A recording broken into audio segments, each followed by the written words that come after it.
On a cold, late November morning, Greenwood Memorial Hospital felt suspended between seasons, the last traces of autumn clinging to the windows while winter settled quietly over Burlington, Vermont. Inside the maternity wing, warm light cut through the gray as a young woman labored through the final moments of childbirth. The delivery team moved with easy coordination, relieved when a clear newborn cry finally filled the room. Someone let out a soft laugh. Another murmured, "That's a strong set of lungs." A nurse playfully called the tiny girl a future soprano. There was an air of gentle celebration, one of those rare moments when the world felt kind. But the new mother didn't respond. She didn't reach out. She didn't even glance toward the baby placed briefly on her chest. Her eyes stayed fixed on some distant point beyond the ceiling lights, as if she were listening to a voice no one else could hear. The attending nurse paused, concern tightening her expression. She lifted the infant again, swaddled her carefully, and carried her toward the nursery. "We'll let her rest," she whispered, though her worry was unmistakable. Inside the nursery, the baby girl settled quickly, her tiny fist drifting toward her mouth until she found her thumb. Olivia Benson, a 24-year-old hospital aide finishing her overnight shift, noticed the movement as she walked by with a cart of linens. Something about the child's calmness drew her closer.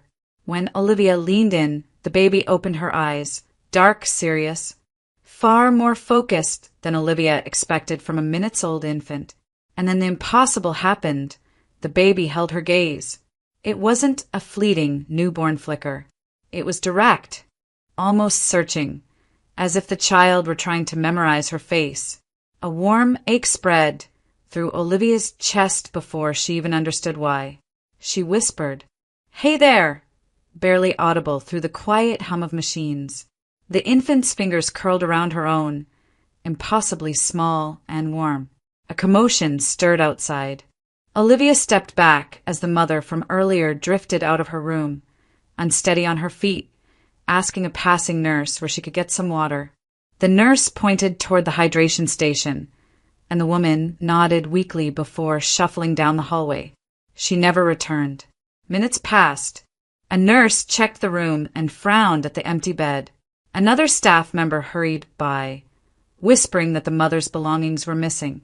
Soon the hallway filled with the purposeful movement of nurses, residents, and clerks trying to retrace steps, confirm records, and understand what had happened. Their voices were low but tense. Olivia stood at the nursery window, her hand still resting lightly on the edge of the crib. The baby watched her with that same unblinking concentration, thumb tucked between her lips. Something inside Olivia shifted, an instinct she couldn't name, a feeling that the quiet child was at the center of a storm no one else could see. She didn't know what was wrong yet, but she knew something was. Olivia stepped quietly into the mother's room, hoping the woman had simply gone to wash her face or clear her thoughts. But the moment she crossed the threshold, her breath caught. The bed was empty. The thin hospital blanket lay folded neatly at the foot, untouched. The plastic visitor's chair was bare. The small duffel bag the woman had arrived with was gone. And across the room, the window stood open just enough for a draft of cold Vermont air to seep in, stirring the curtain. It didn't take medical training to understand what this meant. She fled. Before Olivia could alert anyone, a chime sounded overhead, followed by the clipped, apologetic voice of the charge nurse. "Attention staff, our patient tracking system is temporarily down. All newborns must be manually confirmed and accounted for. Please proceed with physical verification immediately." The hallway erupted into motion. Footsteps hushed conversations, the soft thud of binders being opened. Olivia's pulse quickened. A supervising nurse strode toward the nursery and glanced inside, her eyes moving quickly from crib to crib. She paused at the one holding the baby girl. "This crib accounted for?" the nurse asked. Olivia felt something seize inside her, panic, instinct she couldn't tell. She had no reason to speak, no authority to answer. But the words slipped out before she could stop them. "Yes," she said. "She's accounted for." The nurse nodded and moved on. Olivia stood frozen, heat flooding her face. Why had she said that? She wasn't sure. She only knew that the moment the nurse walked away, her heart was pounding hard enough to shake her. She turned to the infant again.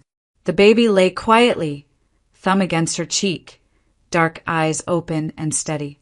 When Olivia leaned closer, the child seemed to focus on her with unsettling clarity, the same way she had earlier, as if the two of them were the only stillness inside the building's rising chaos. Around them, staff scrambled to reconcile charts, count cribs, and piece together which records were lost during the system failure.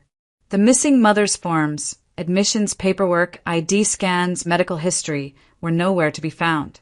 In the mounting confusion, Olivia felt the world narrow to a single, fragile point, the baby watching her with impossible calm. She knew she should report the disappearance. She knew the protocol, but she also knew, with a certainty she couldn't explain, that if she spoke now, the child would be swept into a process she might never emerge from whole. Her hands trembled on the crib rail. A thought, reckless, wild, unmistakably hers, took shape at the edge of her mind, and though she wasn't ready to name it yet, the decision had already begun to form. Before this strange morning unraveled into uncertainty, Olivia's life had been defined by steadiness, quiet routines, long shifts, small hopes she carried close. She worked part-time at Greenwood Memorial while pushing through her nursing coursework, often studying in the hospital cafeteria during breaks, highlighting textbooks with tired determination. It wasn't glamorous, but it was the path she believed in, a life built from care, patience, and purpose. 3 years earlier, during a late shift at a roadside diner outside Burlington, she met Mark Benson.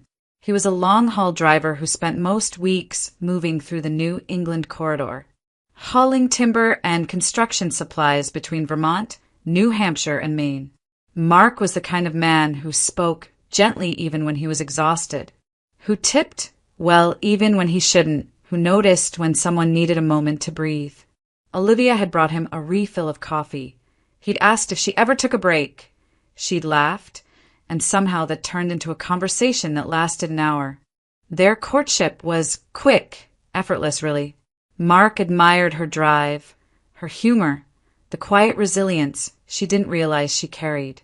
Olivia admired the steadiness in him, a sense of reliability she'd never found elsewhere.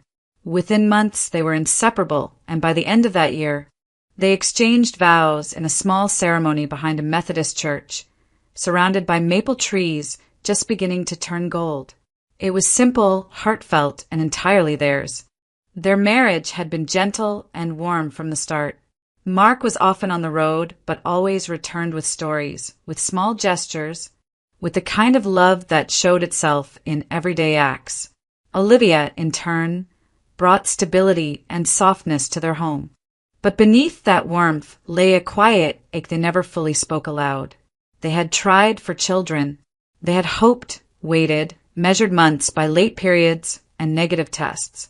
Doctors assured them there was still time.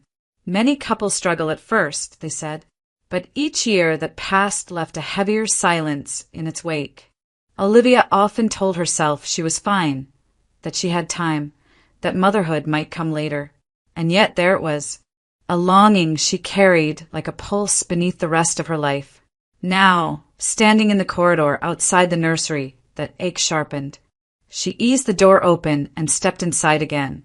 The baby lay sleeping, her tiny chest rising and falling beneath a soft, white blanket.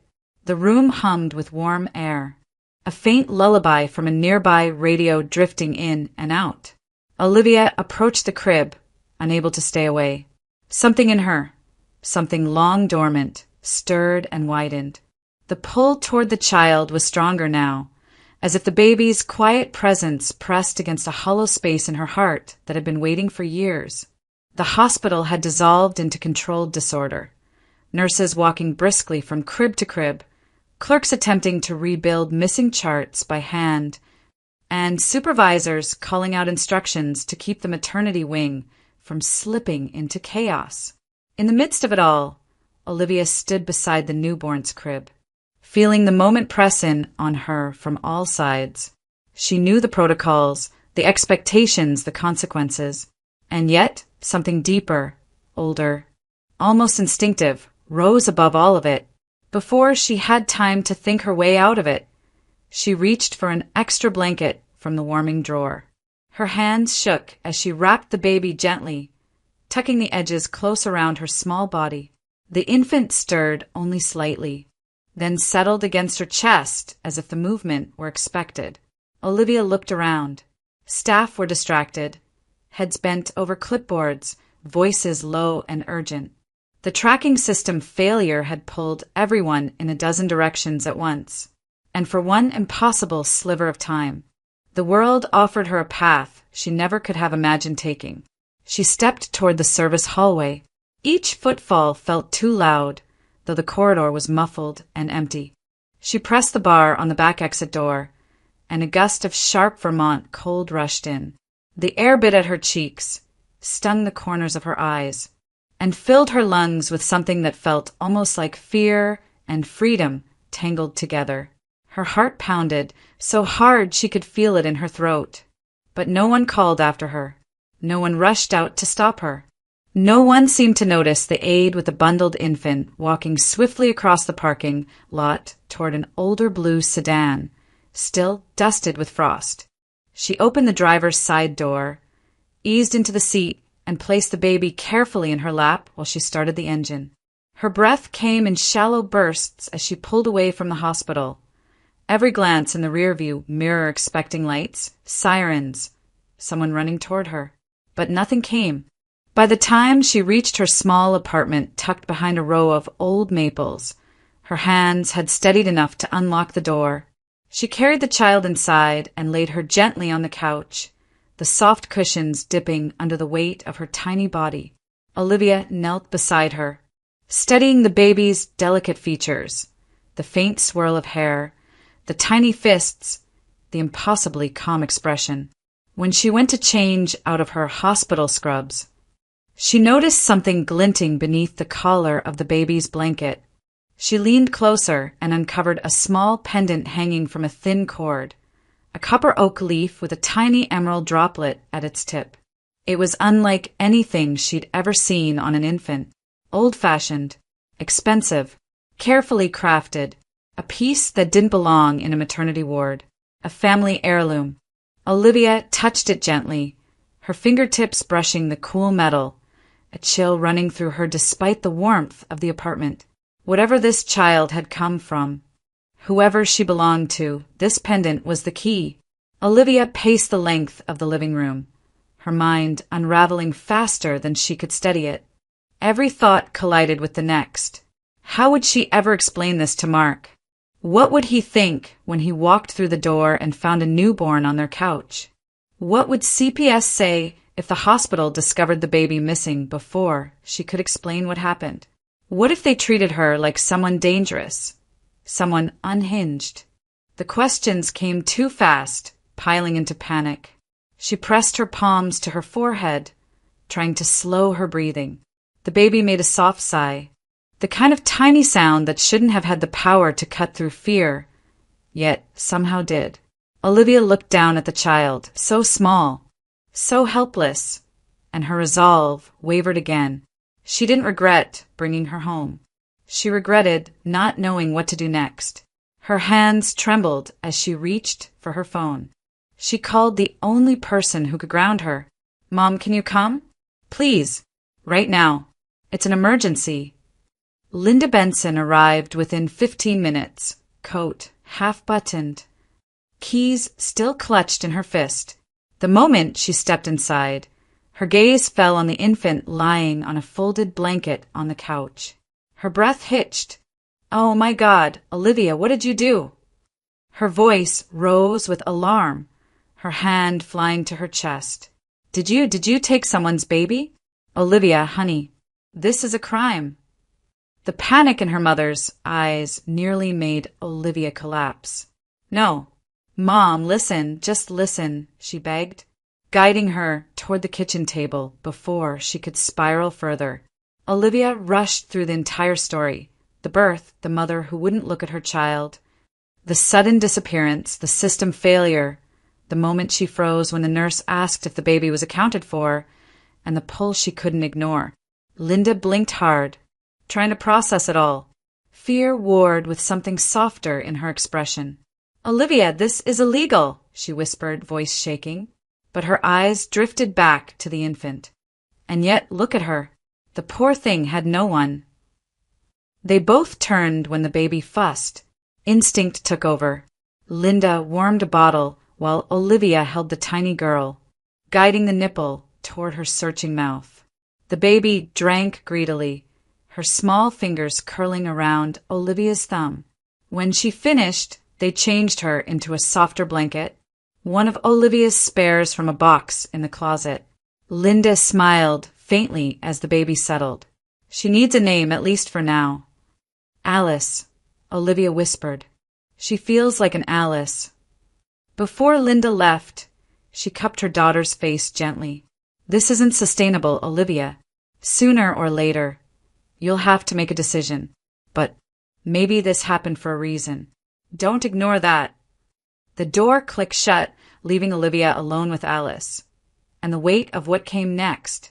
Mark returned just after sunrise, the rumble of his truck fading as he pulled into their driveway. Olivia heard the familiar clatter of his boots on the porch steps, a sound that usually brought comfort. This morning, it made her stomach twist. She stood in the kitchen, gripping the edge of the counter, rehearsing explanations she still didn't know how to give. The door opened. Mark stepped inside, tired from a week on the road, but smiling when he saw her, until the smile faltered. He studied her face, reading the tension she hadn't managed to hide. "Liv, you okay?" His voice was gentle, but she couldn't bring herself to answer. He set down his duffel, wiped his hands on his jacket, and walked toward the living room. Olivia followed, heart pounding so loudly she barely heard his footsteps. When he rounded the corner and saw the tiny bundle sleeping on their couch, he stopped so abruptly that Olivia almost ran into him. What is that?" he whispered, as if speaking too loudly might make the scene unravel. "A baby," she said, though the word felt absurdly insufficient. Mark stared, confusion deepening into shock. "Whose baby is that, Olivia?" Her breath broke. Everything she had been holding inside since the night before untangled at once. She told him everything: the birth, the mother's strange detachment, her disappearance, the system failure, the panic, the decision she couldn't fully explain. Her voice shook, words tripping over each other as she tried to make him understand something she barely understood herself. When she finished, Mark dragged a hand over his face. "Liv, this is serious. You can't just take a baby home because something felt wrong. We have to call someone. CPS, the hospital, somebody." "I know," she whispered, though the words rang hollow. "I know, but no," he cut in, his tone firm but not unkind. "She's not ours. We need to do the right thing before this gets worse." Olivia swallowed, fighting panic. She reached for the small blanket wrapped around Alice and gently lifted the pendant she'd found earlier, a copper oak leaf with a tiny emerald droplet at its tip. She placed it carefully in Mark's hand. He glanced down, intending to dismiss it as irrelevant, but the moment his eyes landed on the pendant, everything in him stilled. The color drained from his face. His fingers closed around it instinctively, as if trying to confirm it was real. Slowly he lifted his gaze to Olivia, shock widening in his expression into something deeper: recognition. "Olivia!" His voice was barely audible. "Where did you get this?" The room fell silent around them, the question hanging heavily in the air, shifting everything they thought they knew. Mark didn't answer her right away. Instead, still gripping the pendant as though afraid it might disappear, He turned and walked quickly down the hall toward the coat closet. Olivia followed, her pulse thudding in her ears. He dropped to one knee, shoved aside a stack of winter boots, and pulled out a plastic storage bin labeled family keepsakes. Dust clung to the lid. He tore it open with trembling hands. Inside lay an assortment of old holiday cards, yellowing letters, and a photo album bound in fading blue fabric. Mark lifted it carefully, as if it were something fragile, and carried it to the dining table. Olivia stood beside him, watching the tension in his shoulders. He flipped through page after page until he reached a section of photographs from his mother's 20s, images Olivia had never seen. There, in the middle of a page, was a picture of Margaret Benson, standing in front of an old farmhouse bench, smiling with an ease Mark hadn't seen in years. And around her neck, gleaming even in the washed-out colors of the print, hung a copper oak leaf pendant with a tiny emerald droplet. The same pendant, the same shape, the same engraved veins, the same distinctive greenstone. Olivia felt her breath leave her in one sharp exhale. The room seemed to tilt slightly as she looked from the photo to the pendant in Mark's hand. "She told me she lost it," Mark murmured. "Years ago. I must have been 7 or 8. She said it had been passed down from mother to daughter for generations." His voice tightened. "She always said it was the only heirloom that survived after her grandmother died." Olivia glanced toward the living room, where the baby slept unaware of the storm swirling around her. "Mark, do you think—" He shook his head, but not in denial, more like disbelief. "I don't know. I don't know how this could be possible." He looked again at the photograph, then at the pendant, then at Olivia. "But that," he said, voice unsteady, "is the same piece. My mom wore it constantly when she was younger." A heavy silence settled between them. If Margaret's pendant now rested on the neck of an abandoned newborn, one Olivia happened to pick up on the exact day the child's mother fled, what did that mean? What connection could possibly exist between a stranger who vanished and a family heirloom missing for decades? The questions came faster than answers. Olivia whispered, "We need to talk to your parents." Mark's expression hardened with decision. "Yeah," he said, closing the album gently but firmly. "We're going. Right now." Neither of them fully understood what they were stepping into. They only knew the truth wasn't waiting for them in their apartment. It was waiting at the Benson house. Olivia and Mark drove in near silence, the winter-gray Burlington streets blurring past the windshield. Neither knew how to prepare for the conversation ahead. When they pulled into the Benson driveway, a modest colonial with smoke curling from the chimney, Olivia felt her heartbeat climb into her throat. They hadn't called first. The front door opened before they reached the porch. Margaret Benson stepped out in a cardigan and house slippers, her husband Robert behind her. Both wore matching expressions of confusion. "Mark?" "Olivia?" "What on earth?" Margaret began. Then her gaze dropped to the infant carrier in Mark's hand. Her face shifted instantly. Shock, suspicion, something sharper. "Olivia, sweetheart, did you have a baby? And not tell us." Robert frowned, glancing between them. "If this is some kind of surprise, it's not funny." "It's not ours," Mark said immediately. "Mom, Dad, please sit down. We need to talk." They ushered them inside to the living room. Olivia held Alice close, rocking her gently while Mark reached into his coat pocket. He approached his mother slowly, as if afraid she might break. "Mom," he said quietly, "I need you to look at something." He placed the pendant in her palm. The moment Margaret's eyes registered what she was holding, all color drained from her face. Her lips parted soundlessly, and she swayed. "Margaret." Robert caught her just as her knees buckled. Mark rushed forward, helping guide her onto the couch. Olivia set Alice in her carrier and hurried to fetch water. It took nearly a full minute for Margaret to open her eyes. When she saw the pendant lying on the coffee table, She began to tremble. "No," she whispered. "No, it can't be." "Mom," Mark said softly, "you need to tell us what this is." She pressed a shaking hand over her mouth. Her eyes glossed with tears before a single word slipped out, raw, broken. "I knew this day would come." Robert stiffened. "What day?" "Margaret, what are you talking about?" Her composure collapsed. She sank back against the cushions, tears spilling freely as 25 years of silence cracked open. "Before you and I reconciled," she whispered to Robert, "when we separated, I met someone. It wasn't serious, I thought. But then I found out I was pregnant. You and I were barely speaking, and I was terrified." Mark felt the air leave his lungs. "I didn't have support," Margaret continued. "I had you, Mark. Barely a little boy, and no one else.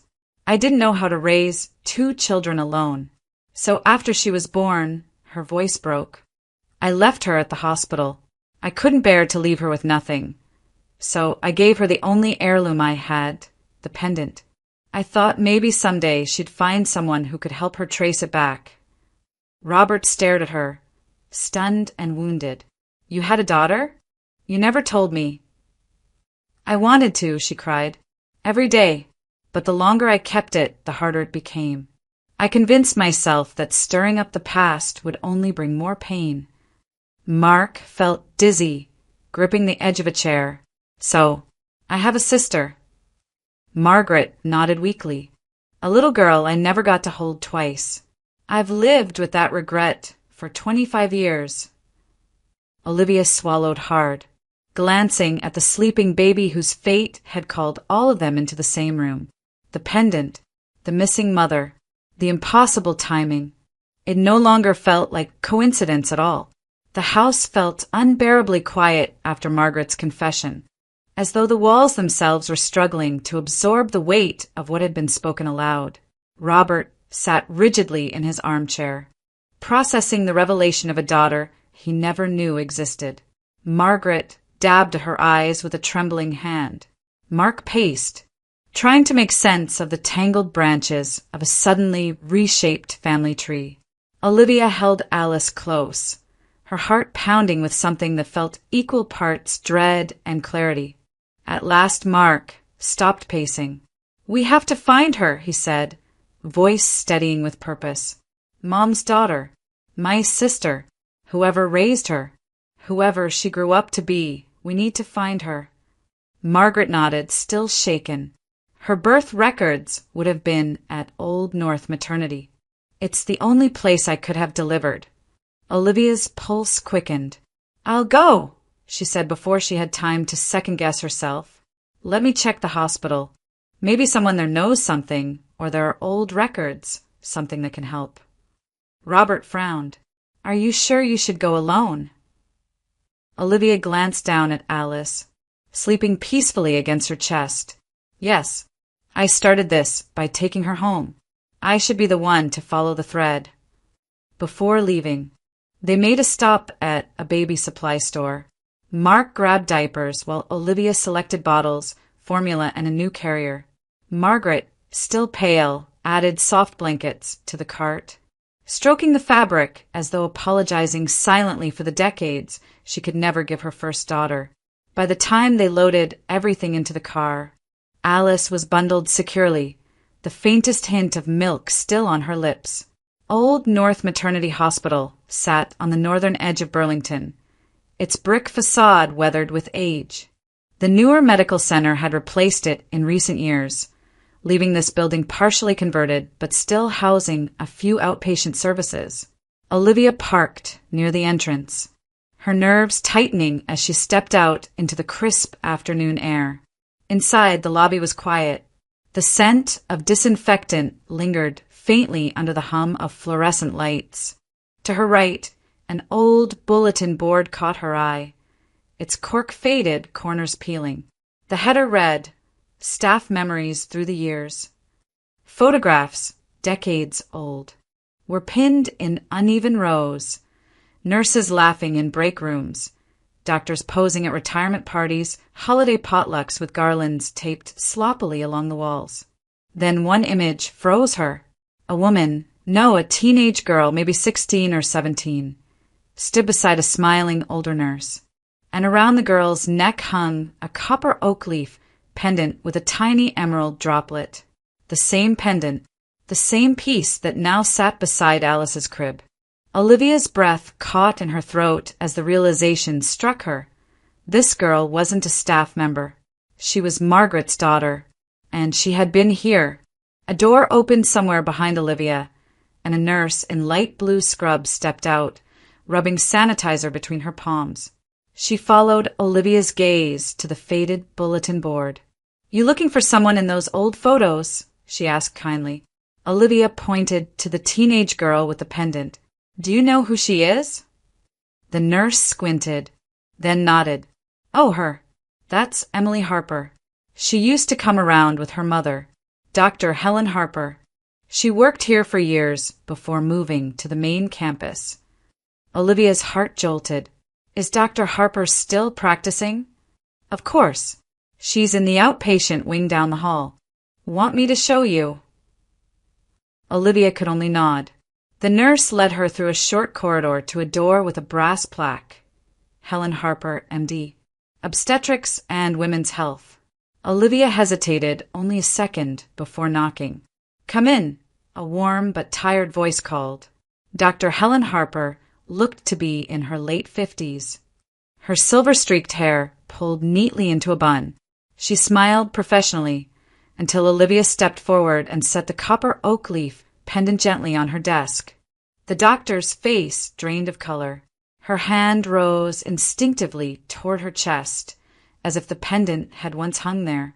She picked it up with trembling fingers, turning it over, tracing the familiar engraved veins and the emerald droplet. Where did you get this?" she whispered. "From a newborn abandoned yesterday at Greenwood Memorial," Olivia said softly. "The baby's mother left it with her." Helen closed her eyes, pain flickering across her features. When she opened them again, her voice had dropped to a thin thread. "I haven't seen this pendant in 25 years. Olivia stayed silent, letting her speak. "When I worked here," Helen continued, "there was a baby girl left in the nursery without a name. Her mother disappeared. The hospital followed protocol. But something about the child, something about the pendant, made me feel she deserved a home, not the system. I adopted her." Her voice broke. "I named her Emily." Olivia swallowed. "Emily just gave birth." Helen's world seemed to stop. "No," she said, shaking her head. "No, she told me she miscarried. Months ago. She was devastated. I thought." Her voice cracked, hands covering her mouth. "Oh God, she lied to me." Olivia leaned forward. "She didn't miscarry. She delivered a healthy baby girl yesterday. And then she ran." Tears welled instantly in Helen's eyes, spilling over before she could wipe them away. Why would she run? Why wouldn't she come to me? I would have helped her.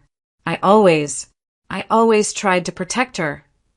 "She was scared," Olivia said gently. "She didn't tell her fiancé she was pregnant. She didn't tell you. She's been carrying this alone." Helen pressed the pendant to her chest, closing her eyes. "I failed her." "No," Olivia said firmly. "But she needs you now. And there is a baby, her baby, who needs all of you to talk, to face this together." Helen drew a trembling breath, nodding slowly, resolutely. "Take me to her," she whispered. Alder Street Cafe was normally a warm, quiet place where students studied and retirees lingered over pie. Today, it held 7 people bound together by a story none of them could have imagined 48 hours earlier. Olivia arrived first with Alice nestled in her carrier. Mark and his parents followed, still tense from the revelations that had shaken their family apart and stitched it back together in new, fragile ways. Helen Harper entered moments later with Emily at her side. Emily looked pale and exhausted, a young woman hollowed out by shame, fear, and sleeplessness. Her eyes darted immediately to the infant carrier, then away again as if the sight burned. Everyone sat. No one spoke at first. It was Emily who finally broke the silence. Her hands twisted in her lap, fingers knotted tightly together. "I never meant for any of this to happen," she said, her voice splintering.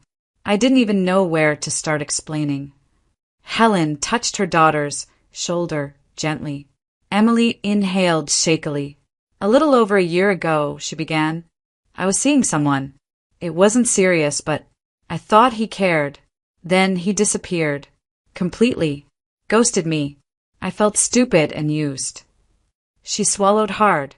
"And then I met Matthew. He was kind, steady, everything that man wasn't. I fell for him fast." Across the table, Margaret and Robert listened silently, their faces filled with a mixture of empathy and heartbreak for the daughter they had never known. "When I found out I was pregnant," Emily continued, "I'd already been with Matthew for months. I panicked. I thought if he knew it wasn't his baby, he'd leave. I told him I'd miscarried.